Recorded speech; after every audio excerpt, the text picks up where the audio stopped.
Welcome to the GameItAll.com live podcast for January 15th, 2016. My name is Lucas Grimm. Adelaris. And I'm Ronan. All right. It's been a really fucking tough week, guys. Holy shit. True that. I'm sure everyone already knows the news and saw everything. Last week, we've mentioned this on the podcast previously, Lemmy Kilmister of Motorhead died. Fucking Adelaris just drops right out of the fucking thing again. Jesus. Anyways. So, Lemmy Kilmister of Motorhead died of cancer. Then, early this week, David Bowie, out of nowheres, died of cancer as well. Then Alan Rickman, the Snape, voice of the Metatron, and, whoever character you want to fucking throw him at, Hans Gruber, idol to a lot of people, just dies as well. By grab Thor's hammer, he shall be missed. Yes. Now, of course, that was only the tip of the iceberg. We also had Celine Dion's husband recently died as well. Her brother is also apparently days away. And Grizzly Adam this morning, or the guy who plays Grizzly Adams, they all died from cancer within a short amount of time. It's really fucking ridiculous. What the fuck are you doing? Sorry, I was taking care of some electrical stuff, and then at the last minute I broke it. Right. Nice. Slowly undermining the whole fucking... I'm done. But either way, all these people, a lot of these people were idols to a lot of us, like Lemmy and David Bowie both had their own take into video games as well. Just to throw that in here. I mean, Lemmy, we had a Motorhead game, which was a brawler, which was really bad, honestly. And we also had... Brutal Legends was really good. Killmaster, the healer.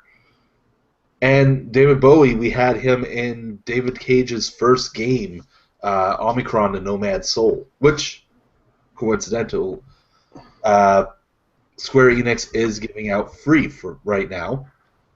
All you have to do is go to the Square Enix store, look up Omicron: Nomad Soul, and put in the coupon code of Omicron, and voila, you get the game for free for Steam. Which is awesome, because it is actually a really good game. Bowie had original music for it, and really helped sell that game. Anything else, guys? Nope. It's just been a bad time to be either an old British dude, or a famous British dude, or just have cancer in general. Apparently. They're just dropping like flies. It's ridiculous. But let's move on from, super sad shit to the news. I have to pull out a little bit of Clarkson on that. So, when you think of microtransactions, what's the worst that you've ever spent on? If you've ever spent on anything on microtransactions. I think $20 once. You have over 700 Steam games. You spent more than $20. That's not microtransactions. Yeah, that's actual games. This is, in purchases. Yeah, true.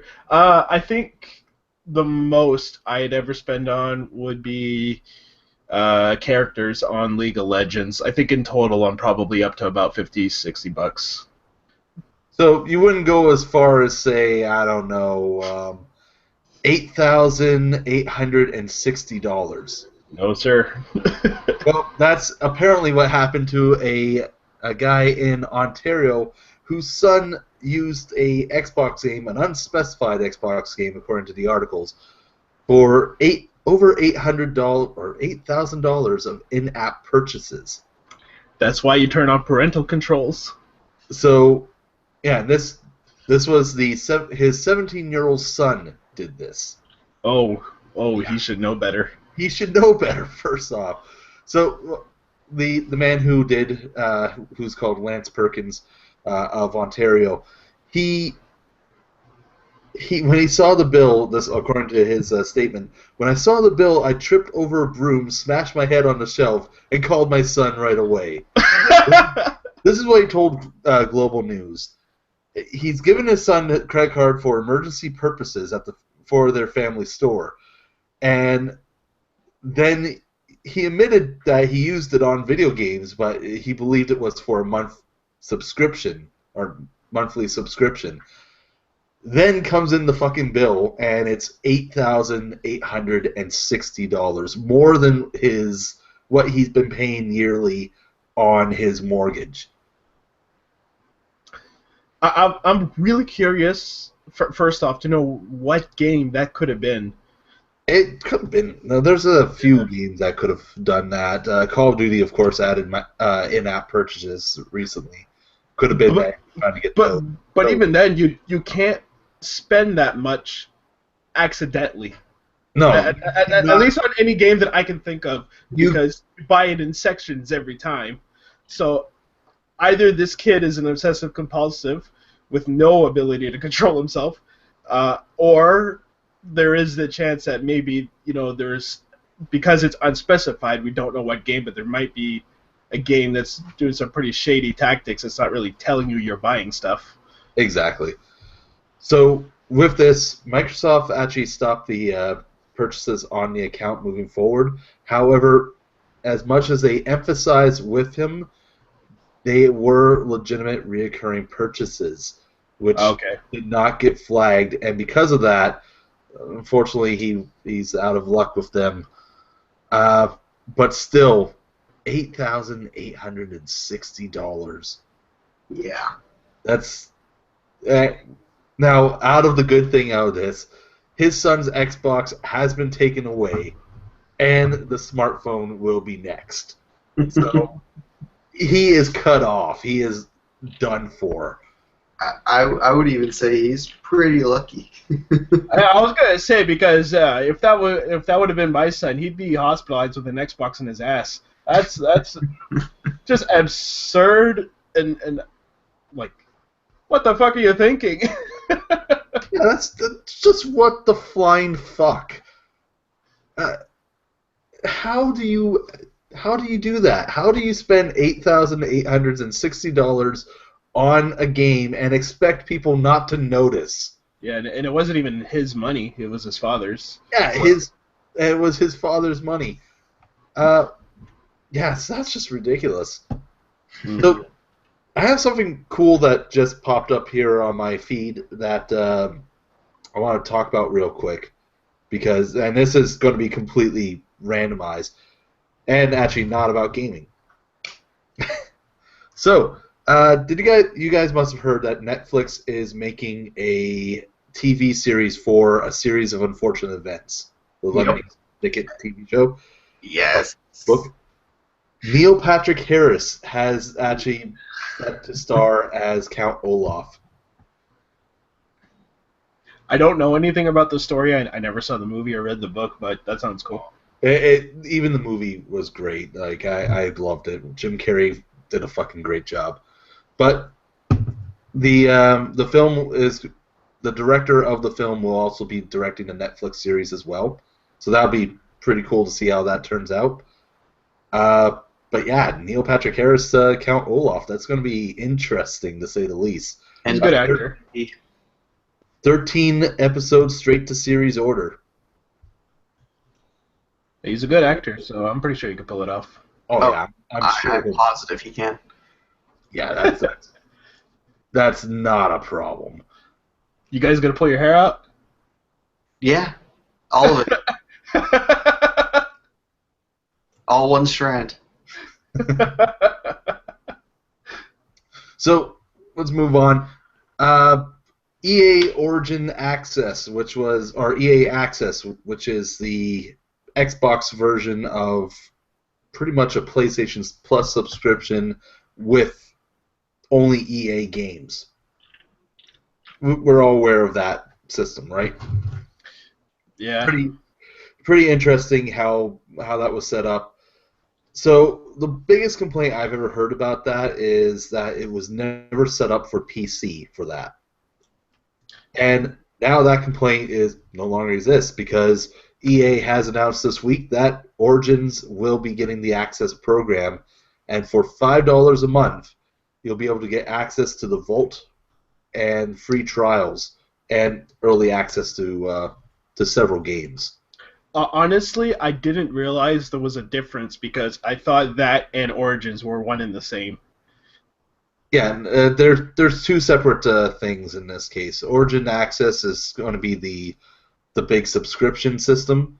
Yeah, it's pretty confusing. As really. of a Vault game, the Vault games are actually decent. I mean, you're starting out, you have all 3 Dead Space, all 3 Dragon Age games, plus the expansions, Need for Speed Rivals, Battlefield 3, Battlefield Hardline, Battlefield 4, SimCity, Garden Warfare 1, and This War of Mine. Just to give a few of them.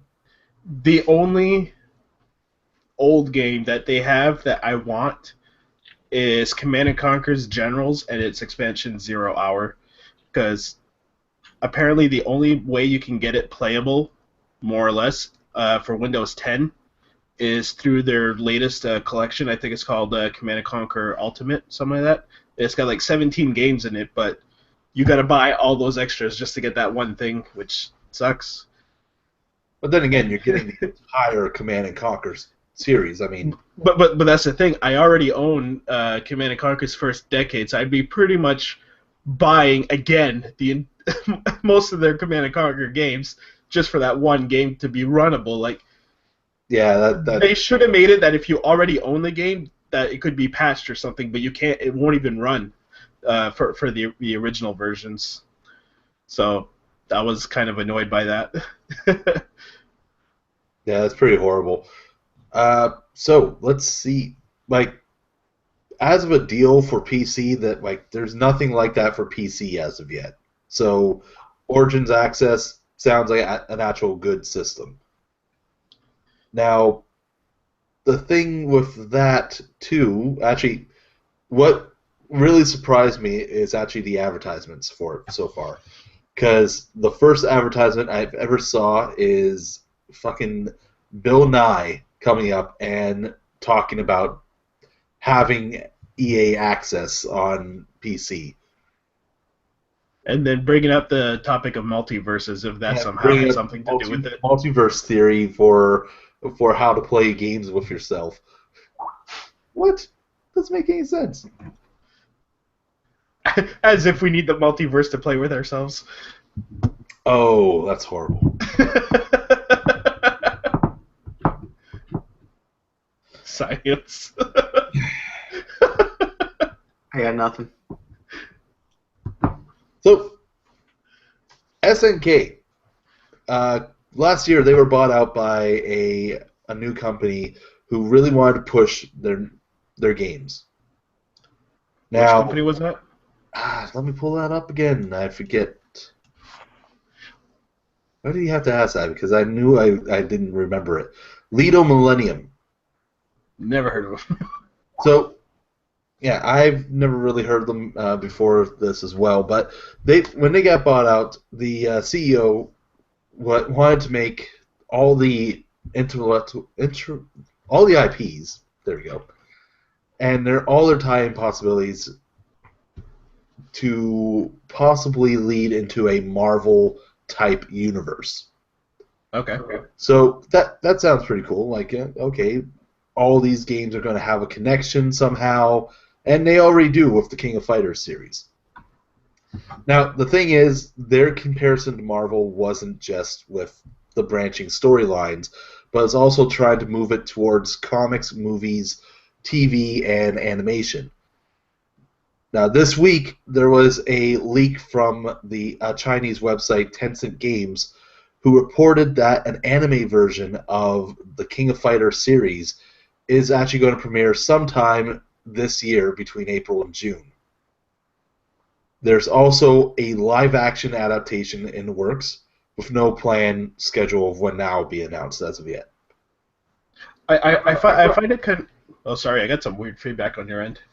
Um, I find it kind of interesting that they would make a bunch of stories in that, because, like, this is just my experience, but up until, like, the last couple of years, I had no idea about anything for SNK games, because I'd only ever heard of, like, Mortal Kombat or Street Fighter, but none of the King of Fighters, or even Tekken, for that matter. So it's weird that they're popping up all these stories and stuff, because, like, I'm interested to know more about it. I honestly know nothing about the storylines of their games. Well, basic storyline, what I can tell you. Well, you've played Metal Slug, right? I've watched people play it, but yeah, Okay. I have the gist of it. Metal Slug is one of the connections. I Okay. don't know how well that fits, and how that's going to get carried over. So that's going to be an interesting one to see. But Hashtag shoehorn.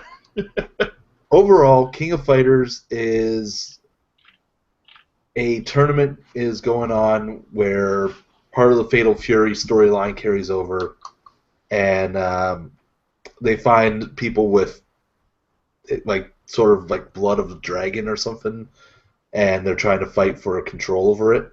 Or it's a very confusing story. So basically, Street Fighter.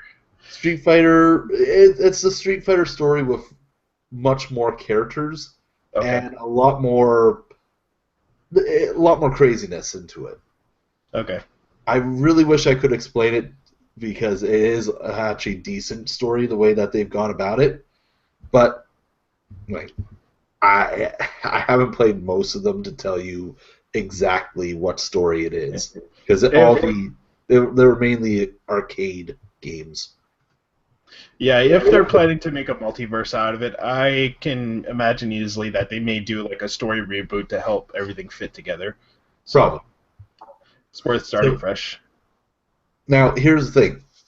King of Fighters also already had an anime series and a live-action adaptation. That was one done by Hollywood, the other one done by Production IG, same guys that made Ghost in the Shell and various other animes. So the anime one, which was by Production IG, was actually an OVA series that involved the storyline for Maximum Impact, their first 3D game. Actually really good. It's available on YouTube right now. I'd recommend giving it a watch, because it does tell a little bit of the story of what people are seeing. The live-action movie is avoid at all fucking costs. I tried watching it, and oh god damn, it just pissed me off. Because first off, everyone knows one character, Terry Bogard. Fatal Fury, he's the pretty much face of that series. Wears a baseball hat, red coat, everything. Everyone knows him. He's not the badass wandering fighter that is pretty much a rip-off of Ryu anymore. He is a FBI agent with no fighting ability. What the fuck? Then you have Maggie Q as Mai Shiranui, who goes into a video game world to fight people in a King of Fighter tournament. Mai's the one with the swinging melons, right? Yes, Mai is the one with the swinging melon. That was sadly the best way to describe her. But yeah, that's a little bit difficult to believe. Actually, Maggie Q, I could see her just based off of martial arts ability. That, okay, yes, fine. Throw her in there. She'll be good. Problem is, she doesn't really do much for the movie or the character. Sounds an awful lot like what they did with the Chun-Li movie. It's actually...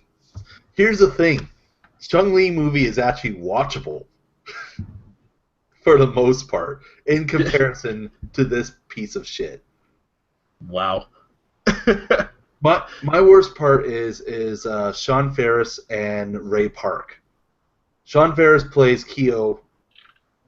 Sean Ferris, if you guys don't know him, is if you've ever watched Never Back Down, he's the main character on that. Actually, decent fighter, like MMA fighter type deal. He does a shit job in this movie. And Ray Park, everyone should know who that motherfucker is because he's fucking Darth Maul. You have Darth Maul in your movie, and the movie still fucking sucks.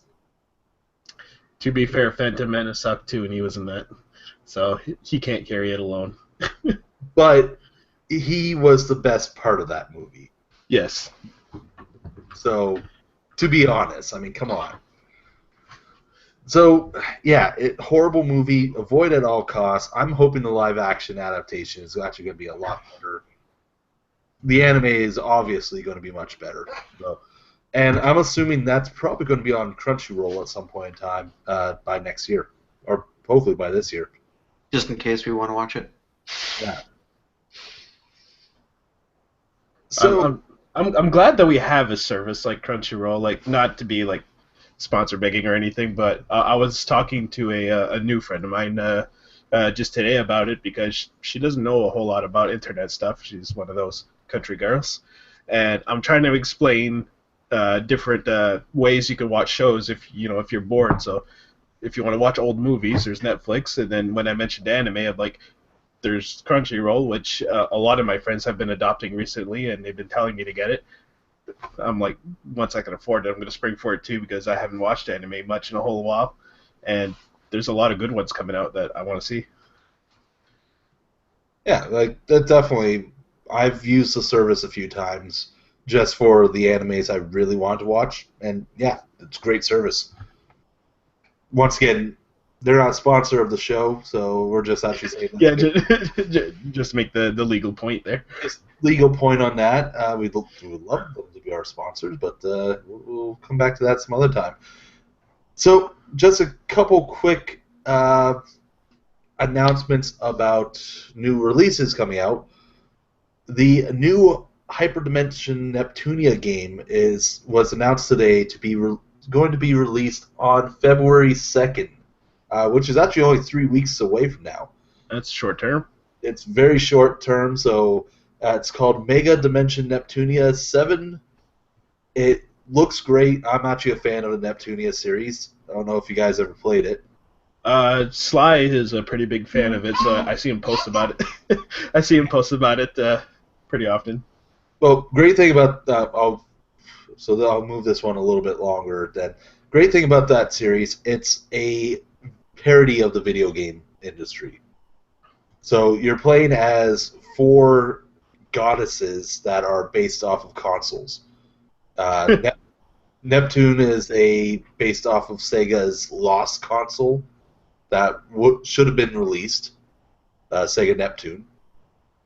Then you have Noir, who's the PlayStation, Vert, who's the Xbox, and Blank, who's the Wii.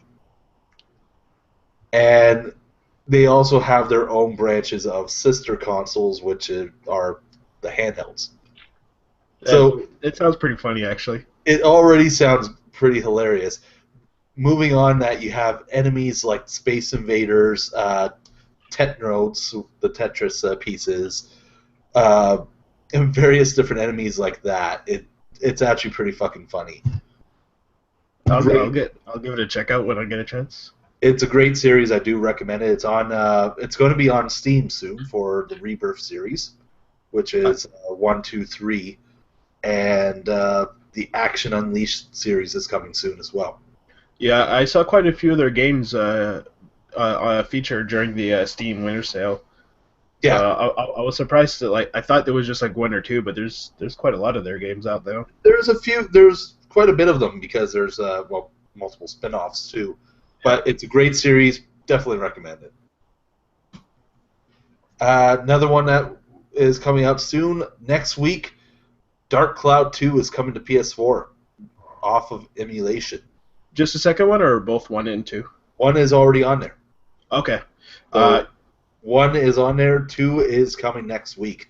I saw that you mentioned you hadn't played them before. I recommend you do because uh, whether or not you like the game is totally up to you. Most people do, but the music, especially in the second one, is unforgettable. They're really good sound design to it. Well, here's the thing. I didn't know about level 5 until like PS3 era. So I You I'm just missed the missing out boat. on a lot of good shit from them. Yeah. And that's exactly what I should be doing. I should be getting those and playing them now. And I have no excuse now. Yeah. Also, the new Hitman game got announced to be fully episodic now. Previously, it was going to be split into split in half, where you can buy half the game and then buy the other half later. Now it's going to be completely episodic. Levels are going to be split by new DLC that's coming out for the game throughout the year. I'm wondering if it's You're so that, yeah, that echo throws me off and I can't talk for some reason. It's Square Enix releasing this one, right? Yep. Yeah, it seems to me, at least with both this and Final Fantasy, I think they may have figured out a way to make their more popular games fit as single stories without treating them as separate games or sequels. From what I've been, collecting so far on both those games, while I haven't been big on Hitman, I'm definitely big on Final Fantasy. So I feel that maybe they figured out something new and refreshing for them, but at the same time, I'm like really excited. I really want them to succeed with these two. I really think, I'm agreeing with you on this. I think this is going to be more of our taste of how Square is going to really focus on Final Fantasy VII's remake, and where they kept saying it's going to be episodic. This is probably going to be more along the lines of what they're going to be doing. Now, the first mission, the prologue mission, and Paris location will be out on March 11th. Sometime in February is going to be the open beta, which will pretty much be the prologue mission from what I've been hearing, and more of the living world that they kept announcing before, where it's going to be different. Yeah, and like that's really short term because usually when they announce a game, it's like not for another year, but it's really short term. So it sounds like it might also be using Hitman as a test bed to see if this is going to pan out in a way. That's what I think. It's going to be a test to see how well this is going to work. And from what I'm seeing, though, Hitman does look awesome. I'm a fan of the series, so hopefully this is going to work out well. And we'll see how the living contracts and everything like that is going to turn out. Now, the first pack is going to be $15. The rest of it is going to be about $10 every other mission. And overall, it should lead up to a $60 price tag, which will be on the disc-based version when it releases at the end of 2016. So that's all the fast announcements here. Let's talk about something. I just read your comment. Yeah. I don't think he sees it. Probably not. Anyways. I'm just staring at your cat, dude. That's all. Don't stare at my pussy too long. You go blind that way. I missed something. Moving on. So my cat's been on my chair the whole time. So early last week, Ed Boon teased that we were going to see the first fighters in Mortal Kombat X Combat Pack 2, which we all know is going to be Leatherface, Triborg, Bo' Rai Cho, and the Xenomorph. What we weren't expecting is that they were going to give us a trailer showing all of the fighters. And honestly, they all look badass. They actually look like they're going to be decent character purchase for DLC. Now, one that surprised me, though, because I've been psyched for the Xenomorph. I'm a huge Alien fan. Same. So when I saw a xenomorph bursting out of Baraka and then having the wrist blades on him as well, I was fucking pumped for that. The thing is, not so much anymore. And it's not because his fighting style doesn't look cool, because it does. It's now I'm more excited for Leatherface.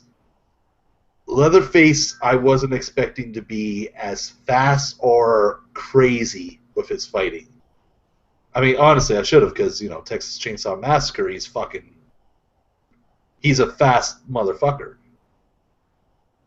So here you're seeing him swing the chainsaw around like it's nothing, just impaling everyone. It's ridiculous. He looks like he's actually going to be a lot of fun to play. So basically what you're saying is that you're going to play that on Steam. Or stream, rather. Yeah, when as with all the other Mortal Kombat characters, I am going to be streaming that because, come on, Mortal Kombat. Also, speaking of Mortal Kombat, next week, I was going to save this for the last part of our podcast, but we have started our new show, Noobs Play. And it was actually fairly successful with Bloodborne. Surprisingly, there was a lot of raging. Surprisingly. So there was a lot of raging and a rage quit from Kate, but I'm going to make them go one-on-one next week with Mortal Kombat X. We'll have all the DLC characters. They're going to go through several rounds. Hopefully, one of them pulls off a fatality. It'll be great. We will see. What about you guys? Have you seen? I'm assuming you guys have seen the video or the trailer. Which one?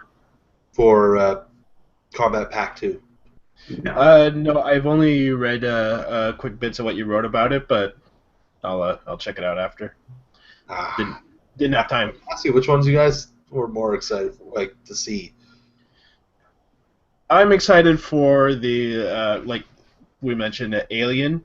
Although I kind of wished, maybe as a side option, you could have played as the normal xenomorph as well. It's possibly could have been one of the deviations from it, or variations, I should say. Or at the very least, like treat it sort of how you would like a costume change for a character. Well, yeah. Well, part of Mortal Kombat X has your variations now. Yeah. Your variation can changes your look and your attacks that are coming. Okay. So it's possible that we might see the old one, and it's possible we'll see the newer one be more badass. You better be listening, Ed. We're giving you ideas. Take it. Free money. Oh, no, if we wanted to do that, we could just say, look at our April Fool's post. Because, honestly, Spawn, I'd like to see Spawn in Mortal Kombat. Yeah. Also would like to see, as our post put, Rainbow Dash. That would be fucking hilarious. Yeah.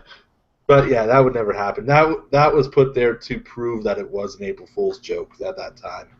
Because I was afraid people were not going to get it. That cat looks like it's going to kill me. Yeah, he's a bit of an asshole. Okay. Looks like a total sweetheart. And I see Reaper back there. Reaper? Yes. Who are you? And he's got cats. I got two of them. So let's talk about something else that's or a new campaign that's happening. It's going to be running from January 13th to 19th, so it's already on its way. It has a couple more days left. Square Enix is doing a anti-bullying campaign, partnering with Pacers National Bullying Prevention Center. And the only thing that you need to do to help support the campaign is to give a short story or short post about overcoming adversity or standing up for what's right, and use the hashtag #EverydayHeroes. Unfortunately, I cannot share my story because I grew up as a kid that was bullied, at least by one guy in particular, and that stopped when I decided to start fighting back physically. Yes. I decided one day I will not make it worth his time to try to pick on me anymore. Beat the shit out of him. So I'm like, There you go. That's they're probably not going to want that story. That's pro-violence. that's that's not something to really push through on that one. But still, In my opinion, this isn't physically related either. So we've all kind of had that feature then. One way or another, yeah. One way or another. So every post that is done like properly through Twitter will actually Square Enix will actually donate a sum of money to Pacers for anti-bullying campaigns. That's cool. So, and to help promote it, there was a video that was made using Life is Strange, which has a very anti-bullying message in it anyways. And it has the voice of Ashley Birch from the Hey Ash, What You Playing series. Also, the actress behind Chloe, one of the Life is Strange characters. So yeah, it really touching moment thing that's going on with them. And yeah, hopefully this actually works out for them too, because it is a good campaign in general. Oh yeah. And like you had mentioned to me prior to the podcast, apparently the game itself is actually pretty decent and worth taking a look at. Oh yeah, the game is very, very decent, and oh, hello, got some new stuff for us too. All right, sweet, new stuff. New stuff. I want to party properly. Hold on. Our website, but we have. But I will update this after the podcast here. The first screenshots of Teenage Mutant Ninja Turtles: Mutants in Manhattan, the new Platinum game from, Platinum Games. So the new game from Platinum Games and Activision has been leaked. And all I can say, it fucking looks great. Problem is, this still hasn't been officially confirmed, aside from, even though all these leaks and information has been out for it. So hopefully we're going to hear from Platinum soon about this. I mean, there's only one thing left that they can do now. Yeah. So, yeah. That just got... Or they could pull a Konami and just throw a fit and swipe it under the rug and cancel everything. Or that could happen. That's probably what's happening then. Don't do that. Don't do that, because we do want an awesome Teenage Mutant Ninja Turtles game. It's just, come on. It's a great series. We need more games on.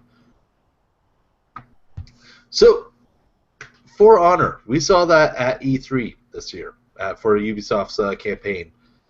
E3 only showed the multiplayer segment, which showed actual movement for sword fighting and everything. We are getting a single-player campaign of it. They are not pulling a Rainbow Six Siege on us. Thank God. You sure about that? Yeah. I'm curious, once it comes out, how accurate they are with their actual sword play and stuff. I did study a bit on medieval warfare and stuff like that. I had a name of a good YouTube channel that actually goes really into depth for that stuff. I can't remember off the top of my head, but I'll get back to you on that. But I'm curious how faithful the game is to actual medieval combat. Especially since it's going to be knights, Vikings, and samurais. Yeah. Basically a trifecta of the popular ones right now. I want to know how that's going to fit in a story.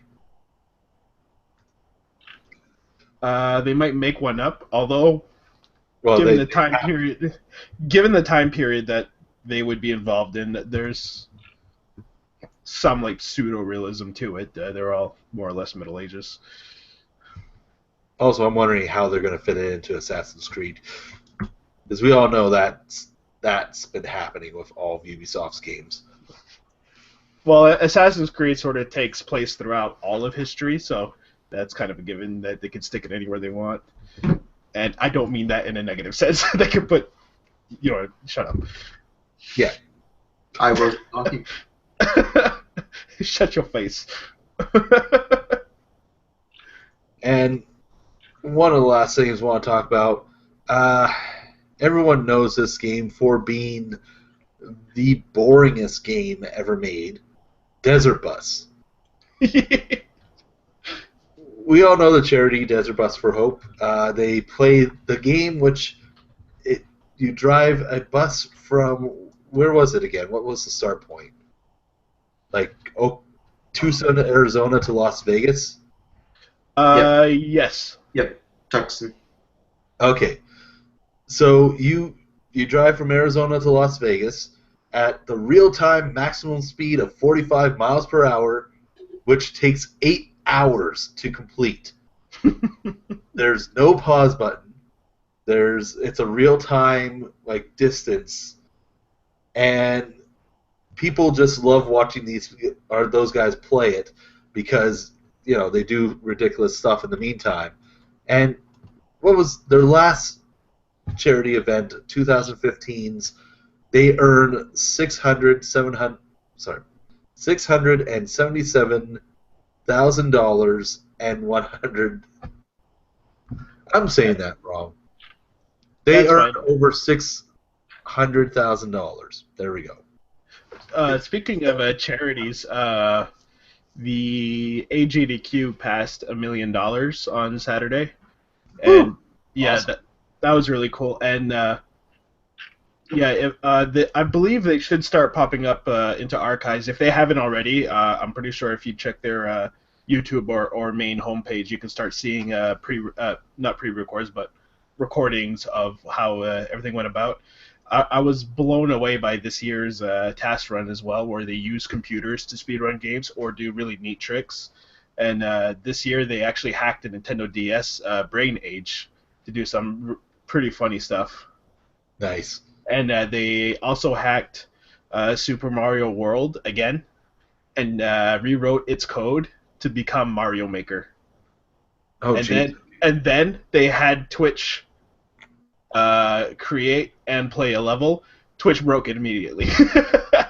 It became a massive glitch fest, and once one of the speedrunners took back control of it, he was actually able to make it through most of the level.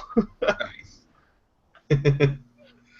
So, going back to Desert Bus, now a little bit of history. Desert Bus was actually part of a collection of games designed by Penn Jillette, who everyone knows is one half of the Penn and Teller musician group. So he had come out and announced that they are making a sequel to Desert Bus 2.0, which is going to be Oculus Rift and PlayStation VR exclusive.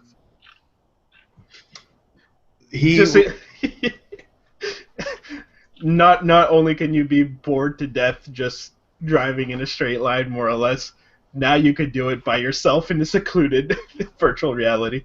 Yeah, you can just be like, oh, I'm driving the bus for 8 hours with no one in it. And here's a weird thing. Apparently, according to Gillette, Gearbox's Randy Pitchford is actually helping with it. Yeah, so, that caught me by surprise. I'm like, if there's any company that can help with that, it's definitely Gearbox. They got a lot of tech behind them, and Gearbox was just like, oh fuck yes, we'll do this. It sounds like a great idea.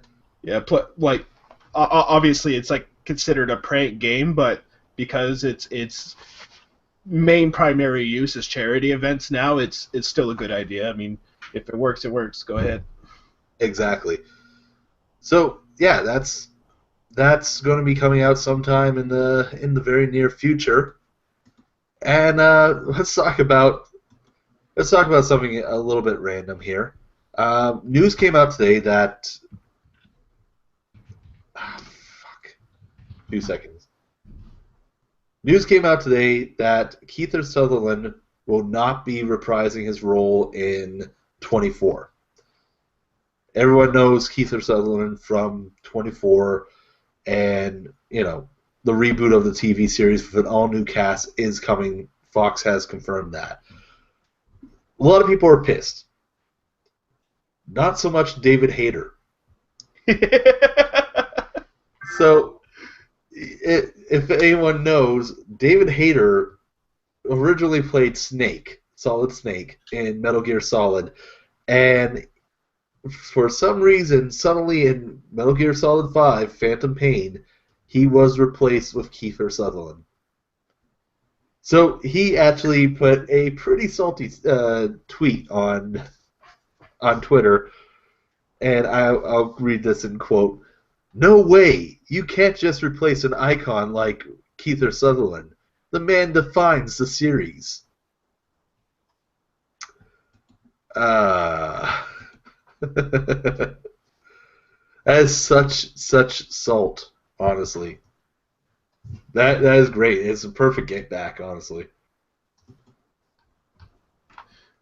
Okay, I just found the name of the YouTuber I was talking about. If you're interested in learning about weaponry and actual medieval combat, the YouTube is called Skallagrim. I'll spell it out: Skallagrim,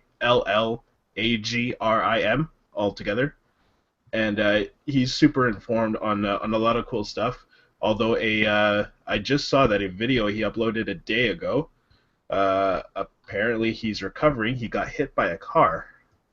That's pretty rough. So I would recommend like really checking it out though. Like his material is really informative, and he's actually done some comparisons on how video game weaponry would work in real life, or in most of his videos not work, such as the Master Sword and the Gunblade specifically. So worth checking out. Although, long story short, the Gunblade would not work. Oh, fuck no. None of the weapons that involve a melee and a gun would work. Unless it's designed as a gun first. There were actual Gunblades in real life, actually. They were more or less one-time shots for short range, but they were swords with gun handles, but instead of how it would work in the game to vibrate the sword or whatever, it was just straight up a gun barrel at the top of the blade. So, I could see it working, but I feel like it would be less of a gunpowder. But if they did something like with a electrical charge to accelerate the bullet, I could see it working without breaking the sword. Using an electrical charge to propel a bullet is called a railgun. I know. Don't crush my hopes and dreams.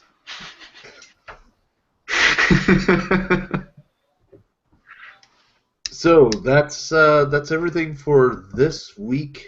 Now, new releases. We have a few new games coming out that look like they're going to be a lot of fun. So the first thing that we have is A Boy and His Blob, the remake of the classic Nintendo version, which came out on the Wii a few years ago, is coming to PS4, PS Vita, and Xbox One. Darkest Dungeon is coming to PC, PS4, and Vita. Resident Evil 0 HD Remastered is coming to PS3, PS4, Xbox 360, Xbox One, and PC. Finally, the newest game from Ace, The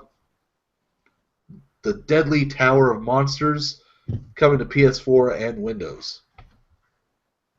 We also have the latest Homeworld game, which Gearbox has been making. It's a prequel to the original series, Homeworld Deserts of Karak. And finally, the 3DS version of Hyrule Warriors Legend is out on the 22nd. That one's going to be pretty good. Oh, yeah. The Wii U version was pretty critically acclaimed. I was going to say clinically acclimated. Like, that's wrong. So there is another game that's listed on here. However, as I'm reading it, I believe this is a Japan-only release, which was Yakuza Kimui? I'm not saying that right. Oh, But just a second, I lost it now. how dare you? Kiwami. Kiwmai. Yes. Yes, this is it. Oh, I have to apologize, actually. The Hyrule Warriors Legends 3DS is also a Japanese-only release, so ignore that one. Oh no. Oh, I screwed up. Well, Oh no. so Yakuza and Hyrule Warriors Legend is listed for Japan only.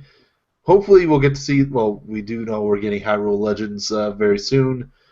Hopefully Yakuza does get over here faster than 5.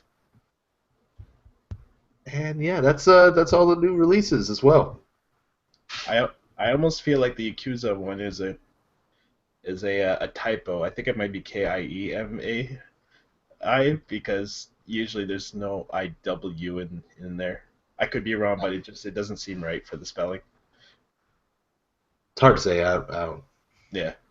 It's the remake of number 1 on PS4 Okay. with the new mechanics that they had. So yeah, I really wish it comes out and we get to play it faster than it did for 5. And yeah, Time will tell. time will tell. So what else are we excited for this week? Well, we are playing Garden Warfare after this. Yes. So the Garden Warfare beta is out now, by the way. Anyone that wants to play it. Don't worry, I actually have it downloaded this time. Fucking right. Good. So I'm opening my PlayStation now just to make sure because I bought it while I was at work. I should actually probably check that. I played a bit of it last night. The open world aspect is actually a lot of fun. I was really surprised at that. But it does look like they took what was good about Garden Warfare 1 and just improved on it. As they should, yeah. So that's exactly what we need. My biggest complaint about the beta, the fact that it doesn't show you much of what the quests are going to be like. I can understand that. I mean, they don't want to. They don't want to give you all this stuff, right? Yeah. But here's the thing: the first part of the game goes, "Oh, check the garage for something," and then you go and check the garage. It's like you can't access the garage. Well, fuck you! Don't tell me to access the garage if you're not going to give me the garage to access. Well, I remember. You require more Vespian gas. Back when Diablo 2 was first in beta, and the only thing that you could do is clear the Den of Evil and kill Blood Raven. It alluded to this whole side quest chain thing that was going to be awesome, but you couldn't get to it, even though it kind of like started you on that path. So it's not unprecedented for it to be like, let's go do this, and then, I'm sorry, you're not allowed to. I'm at 11 out of 17 gigs. It is not downloading fast. I had the same problem with the other game we were trying the other week. Well, maybe you need a better internet. No, my internet works fine. It seems that in the past couple of weeks, like anytime I download a game, it takes forever. How much space do you have left? A lot. I cleared out a bunch of games. Oh, okay. Fuck, never mind. It's picking up a little bit now. It's weird. Oh, we'll see when it's time. I'll watch your stream in the meantime. All right. So yeah, that's going to be the end of this podcast here. We didn't get to talk shit as we normally do, but we're going to move on to the Twitch cast so we can all enjoy that. As I mentioned, Noobs Play has started this week. You can check out the video on that. It's great. We had a lot of fun. And we're coming back next week with Mortal Kombat X. That will be every Thursday. New movie reviews are up on the page. We actually had 2 movie reviews this week, and that's been The Forest is the latest one that came out, and that was pretty bad. And then the other one was The Remnant, which is Leonardo DiCaprio's latest movie. Gold is what I can say. Yeah. I also wrote up an opinion piece on they recently announced that the pricing for the Oculus Rift would be about $600, and since the internet decides to freak out because they can't get it free or cheap, I decided to post an opinion why it's not worth your time to get mad about the pricing. Mostly because you're going to have options, for one, and secondly, I added a lot of information about why it's not as cheap as something as the Gear VR. So if you're interested about, like the oncoming tech about it, just give it a read, and if you have a discuss link or whatever, leave a comment underneath. I love to give feedback on that stuff too. And I will be trying my best to read up on all the gear, not Gear VR, but VR in general, of the different types of tech coming out for it, so I can give more updates about them. So hopefully you'll see some of that soon. Yeah, and that's especially a good plus with the Tech It All podcast coming up sometimes very soon too. Once we finally get a go-ahead with Pino. Yeah, we have to dig him out of his grave. He apparently died, so we gotta prop his corpse up like Weekend at Bernie's and have a conversation. Sacrifice a goat again, because I really don't want to do that. That was way too messy. You mean a Weekend at Barney's, right? Oh, well, we could always do the Weekend at Bernie's. Or is it Barney or no? I'm pretty sure it's Bernie. No, you're right, but Barney's from How I Met Your Mother. Never mind. Yeah, that I got allusion to Neil Patrick Harris from conversation earlier. Yeah, there we go. Everything links back to Neil Patrick Harris. It also links back to Kevin Bacon. We're not getting into the 9 degree or whatever degrees of Kevin Bacon. Anyways, for the GameItAll.com podcast, I'm Lucas Grimm. Adelaris. And I'm Remnant. You guys have a great night, and we'll see you next time. Goonies.